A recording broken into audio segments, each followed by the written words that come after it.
SOS Fantôme, la menace de glace, le 4e film de la saga SOS Fantôme, si on oublie celui de 2016. Alors ce SOS Fantôme, glaçant ou frigide?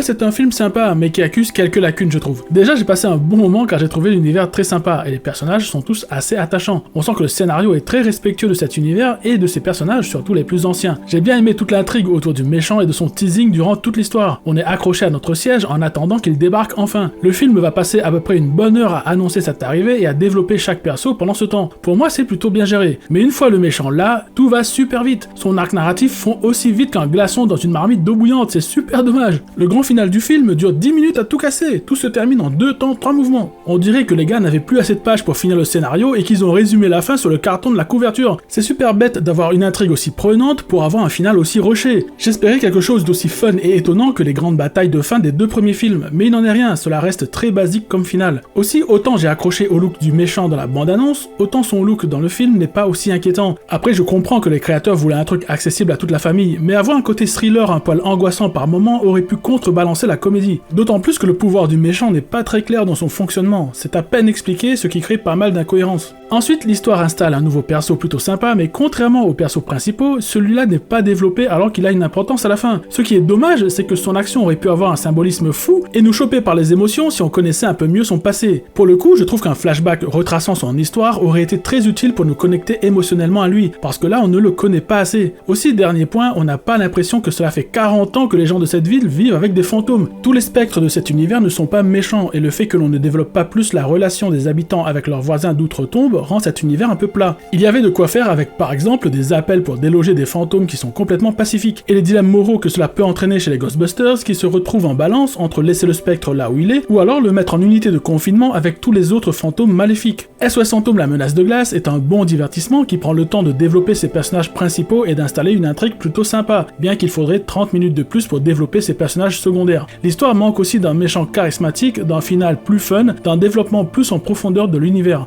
Bref, je vous le conseille, si vous voulez voir une suite plutôt respectueuse de cette saga mais qui manque d'une écriture plus forte, ou si vous avez vu quelque chose d'étrange dans votre quartier.